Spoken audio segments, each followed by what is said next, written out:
എല്ലാവർക്കും നമസ്കാരം. അപ്പോൾ ഇന്നത്തെ ചോദ്യോത്തരങ്ങൾ. വയനാട്ടിലെ ഗോത്രവർഗ്ഗക്കാരുടെ ഇടയിലുള്ള ചടങ്ങ് ഗദ്ദിക. വയനാട്ടിലെ ഗോത്രവർഗ്ഗക്കാരുടെ ഇടയിലുള്ള ചടങ്ങ് അത് ഗദ്ദികയാണ്. വയനാട്ടിലെ ഗോത്രവർഗ്ഗക്കാരുടെ ഇടയിലുള്ള ചടങ്ങ് ഗദ്ദിക. പ്രശസ്ത ഗദ്ദിക കലാകാരൻ PK കാളൻ. പ്രശസ്ത ഗദ്ദിക കലാകാരൻ PK കാളൻ.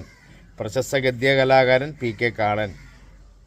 കേരളത്തിൻ്റെ വടക്കേ അറ്റത്തെ ജില്ലയിൽ പ്രചാരത്തിലിരിക്കുന്ന കലാരൂപം തെയ്യം. കേരളത്തിൻ്റെ വടക്കേ അറ്റത്തെ ജില്ലയിൽ പ്രചാരത്തിലിരിക്കുന്ന കലാരൂപം അത് തെയ്യമാണ്. കേരളത്തിൻ്റെ വടക്കേ അറ്റത്തെ ജില്ലയിൽ പ്രചാരത്തിലിരിക്കുന്ന കലാരൂപം തെയ്യം. തെയ്യങ്ങളുടെ നാട് കണ്ണൂർ.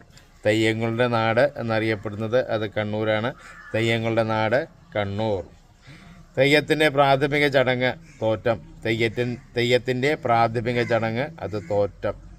തെയ്യത്തിൻ്റെ പ്രാഥമിക ചടങ്ങ് തോറ്റം. ശ്രീകൃഷ്ണകഥ സമ്പൂർണപരമായി ആവിഷ്കരിച്ച നൃത്തരൂപം കൃഷ്ണനാട്ടം. ശ്രീകൃഷ്ണകഥ സമ്പൂർണപരമായി ആവിഷ്കരിച്ച നൃത്തരൂപം കൃഷ്ണനാട്ടം. ശ്രീകൃഷ്ണകഥ സമ്പൂർണപരമായി ആവിഷ്കരിച്ച നൃത്തരൂപം കൃഷ്ണനാട്ടം. ഓക്കെ, നന്ദി, നമസ്കാരം.